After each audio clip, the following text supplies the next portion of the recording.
Buenas tardes, queridas hermanas y hermanos orantes.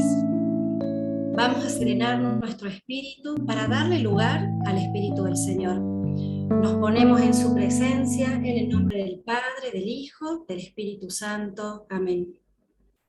Antes de adentrarnos a lo que la palabra tiene para decirnos hoy, los invito a que podamos hacer un pequeño ejercicio de respiración consciente, para que podamos recibir la palabra no solamente con el oído o con la mirada, sino también con todo el cuerpo. Los invito a cerrar por un momento los ojos y respirar profundamente, con la espalda en una posición recta, perpendicular al suelo, las piernas en ángulo recto, relajando los brazos, el cuello y la cabeza. Si lo desean, pueden realizar pequeñas rotaciones o movimientos del cuello y de la cabeza, de los hombros, mientras respiramos una y otra vez. Qué maravilla sentir este aire que me oxigena. Qué bendición esta exhalación que desintoxica mi organismo. Pensar que este milagro que me sostiene minuto a minuto, y que estamos pisando este suelo, cada uno en nuestra casa, pero que en definitiva es el mismo suelo que todos pisamos y el mismo aire que todos respiramos, unidos en esta comunidad.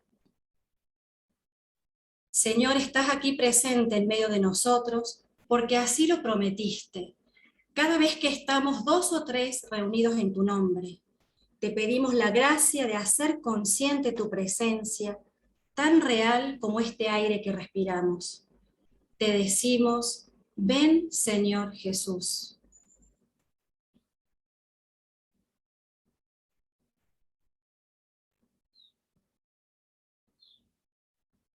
Ven, Señor Jesús.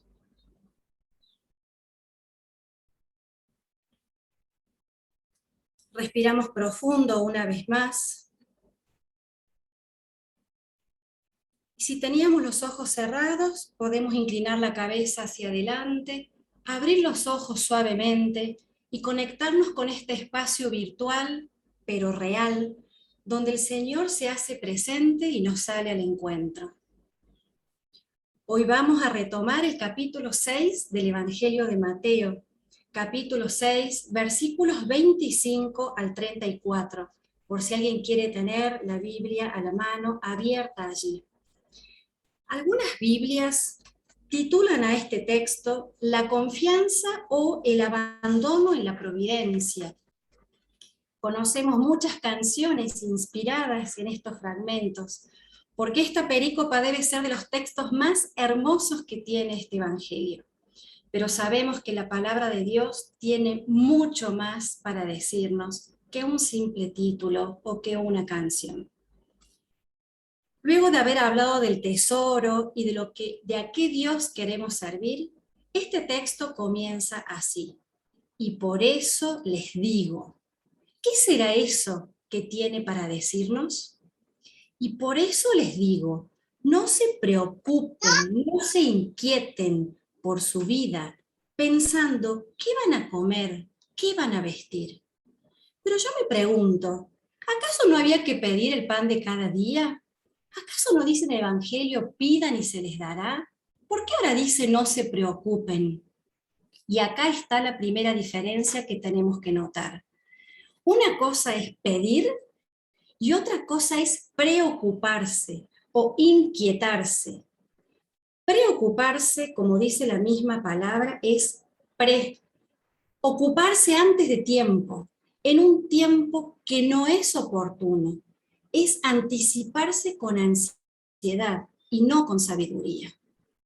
Del mismo modo, inquietarse es perder la quietud, perder la calma, perder la paz.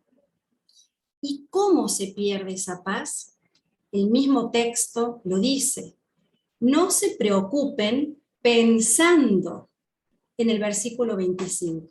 No se preocupen pensando, es decir, permitiendo que el discurrir del pensamiento navegue por las aguas de lo que son claramente necesidades, la comida, el vestido, pero hacerlo en estos bucles de pensamientos que no llevan a ninguna parte, como un barco de papel dando vueltas en un remolino.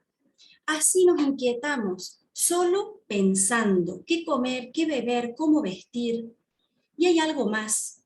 Muchos de estos textos, de estos verbos, están en futuro. ¿Qué van a comer? ¿Con qué se van a vestir?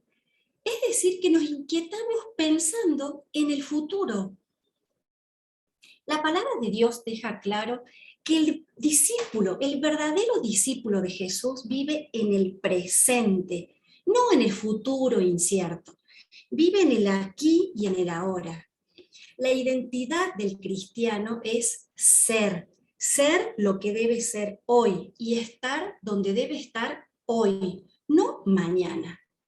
Por eso esta comparación con las aves del cielo y los lirios del campo. Una invitación que es un imperativo. Miren, miren las aves y más abajo miren los lirios. Miren las aves del cielo, miren los lirios del campo. Ellas no siembran ni cosechan ni acumulan en graneros. Y los lirios del campo simplemente crecen sin fatigarse y sin tejer. Estas acciones reflejan lo cotidiano, lo de todos los días. Hacer las compras, ordenar la alacena, llevar y traer cosas, salir a trabajar, preparar una clase o una presentación, pagar las cuentas y un largo etcétera. Todo eso cotidiano que ocupa nuestros días y nuestro pensamiento. Obviamente, no se trata de no trabajar, sino de ocuparse de lo necesario y no preocuparse por lo superfluo. ¿Qué es lo superfluo? Lo que está de más, lo desmedido, lo que pasa a ser una exageración. Y esta preocupación mental que ocupa el pensamiento termina desbordando, porque lo que está en el corazón después se vuelca en la boca. La boca habla de lo que está en el corazón. Por eso en el versículo 25 dice, no se preocupen pensando, pero más abajo en el 31 dice, no se preocupen diciendo. Es decir, del pensar al decir, y se nos va la vida en esta preocupación. No se preocupen pensando, no se preocupen diciendo. ¿Quiénes actúan así? Jesús lo dice con una claridad contundente. Son los paganos los que van detrás de estas cosas. Es decir, los que no tienen a Dios como verdadero Dios. Sin lugar a dudas, este texto nos interpela. Todos estamos llenos de actividades. Todos estamos llenos de actividades del hogar, laborales, atendiendo a la familia. Pero ¿cuál es la motivación que sostiene esta actividad? ¿Por qué hago lo que hago? ¿Para qué hago lo que hago? ¿Para ganar dinero? ¿Para ser valorado? ¿Para ser reconocido? ¿Para que me quieran? ¿Por qué razón salgo a trabajar, preparo la comida, voy de compras o cuido a mis nietos? Como dice el Evangelio de hoy, ¿por qué hacemos estas cosas? Si todo lo que hago está ordenado al reino, bendita sea la ocupación. El Evangelio dice eso, bendito sea el Señor si te encuentra ocupado en estas cosas, ocupado en el reino, que lo que estés haciendo esté ordenado al reino. Bendita sea tu tarea si se orienta al bien. Bendito sea quien hace las cosas, no por sí mismo y no por agradar a Dios, no por propia gratificación, por agradar como para contentar a Dios como si a Dios hubiera que contentarlo, sino en primer lugar porque se sabe discípulo, discípula de Jesús, hijo de Dios, servidor de los hermanos. Quien se reconoce discípulo en primer lugar, hace las cosas porque sabe que todo su ser es un ser para Dios. Quien tiene clara esta identidad, la expresa con palabras, con gestos y con acciones. Pensemos qué hacen las aves y qué hacen los lirios. Ellos son lo que vinieron a hacer a este mundo. Ellos sí que tienen clara su identidad. Unos serán palomas, otros serán águilas, unos serán lirios y otras plantas serán rosas. Dice el texto que ellos no siembran ni cosechan, ni acumulan en graneros, simplemente van creciendo y no se fatigan. El lirio es lirio y Dios lo cuida para que sea lirio. Y a vos, Ana, te hace ser Ana, y a vos, Gonzalo, te hace ser Gonzalo. Y cada uno es lo que es. Cuando contemplamos las aves y los lirios, encontramos a un Dios oculto, el Dios providente, el Dios que hace que sean lo que son, y eso es lo que les da sentido a sus vidas. Del mismo modo, en cada uno de nosotros hay un Dios oculto, está el Dios oculto, el Dios providente, que le da sentido a nuestras vidas. Este Dios que nos conoce, nos percibe, sabe lo que estamos pensando, todos nuestros pasos le son familiares, como dice el Salmo 138. Confiar en la providencia es recorrer un camino consciente, con la conciencia de que todo lo que tenemos nos ha sido dado. Nada de lo que tenemos es nuestro, todo nos ha sido dado, porque lo que tenemos lo recibimos y porque lo recibimos lo trabajamos. Dios dio alas a las aves, esplendor a los lirios, y a nosotros nos dio inteligencia, voluntad, capacidades para que las desarrollemos, para que crezcamos, simplemente crezcamos y las hagamos florecer sin fatigarnos. Mientras Él nos cuida, vela por nosotros, nos allana los caminos. ¿Cuánto hace Dios por nosotros? Por eso el texto dice, ¿no valen ustedes acaso más que los lirios? Si Dios viste así a la hierba del campo, que después se seca y se quema, ¿cuánto más hará por ustedes, hombres de poca fe? Ay, acá entramos al tema de la fe, hombres de poca fe. Quien no confía en la providencia tiene una fe débil o una fe inmadura. Y no es la primera vez que Jesús cuestiona la falta de fe. Cuando calmó la tempestad y los discípulos estaban muertos de miedo, o cuando lo invitó a Pedro a caminar también sobre las aguas y Pedro en un momento entró en pánico y empezó a hundirse, ¿qué hizo Jesús? Lo tomó de la mano y le dijo, ¿por qué dudaste? Jesús cuestiona la falta de fe. Y en esos mismos relatos está la respuesta. ¿Por qué dudaste? ¿Por qué dudaron? ¿Por qué tenían miedo? Porque estaban mirando la tormenta, porque estaban mirando las olas, porque no tenían puesta la mirada en Jesús, porque no tenían puesta la mirada donde la tenían que tener. Cuando tenemos puesta la mirada en el entorno amenazante o en el futuro incierto, es difícil creer en un Dios providente. ¿Dónde ponemos nuestras seguridades? ¿En quién confiamos? ¿Dónde ponemos nuestra mirada?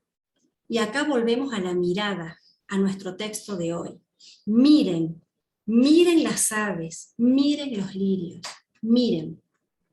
La mirada es fundamental para la tradición judeocristiana. La mirada ilumina tanto lo de adentro como lo de afuera.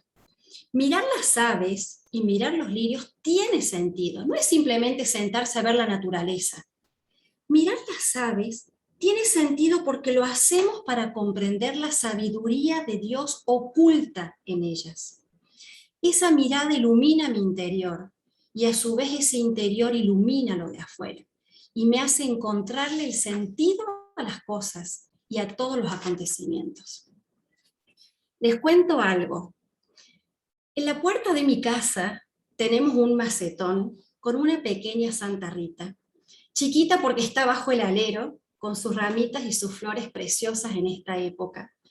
Y en esas pequeñas ramitas el año pasado, un colibrí hizo un nido.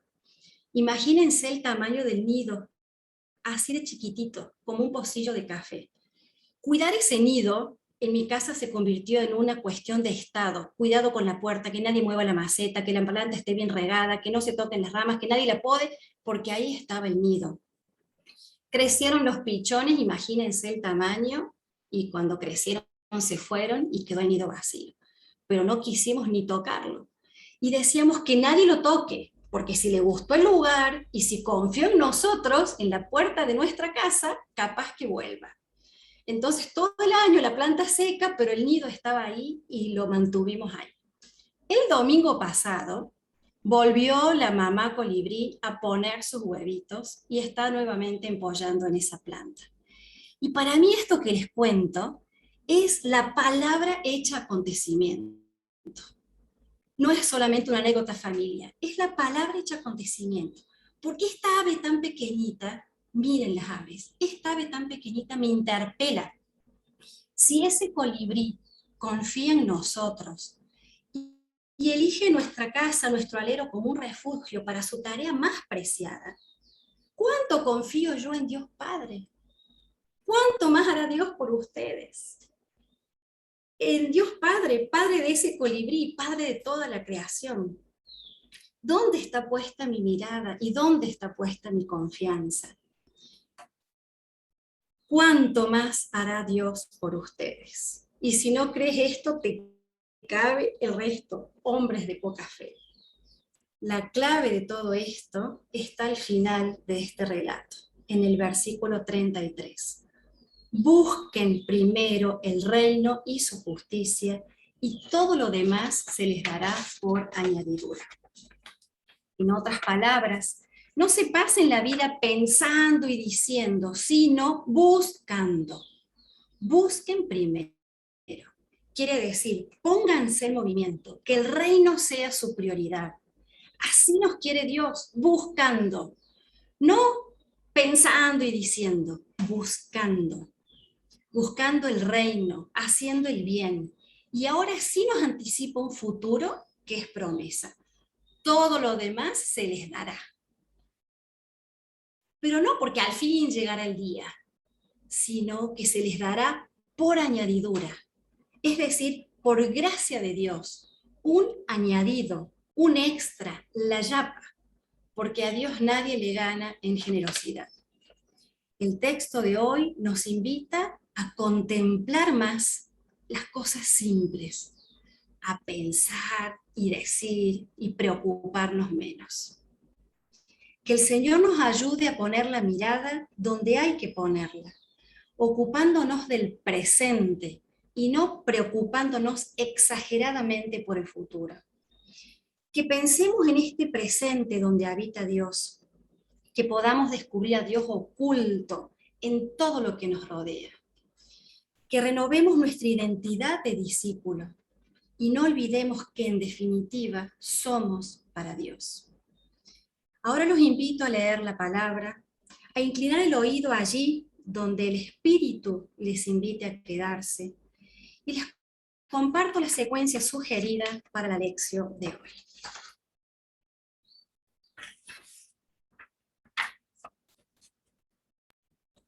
Señor, tú me sondeas y me conoces. Tú sabes si me siento o me levanto. De lejos percibes lo que pienso.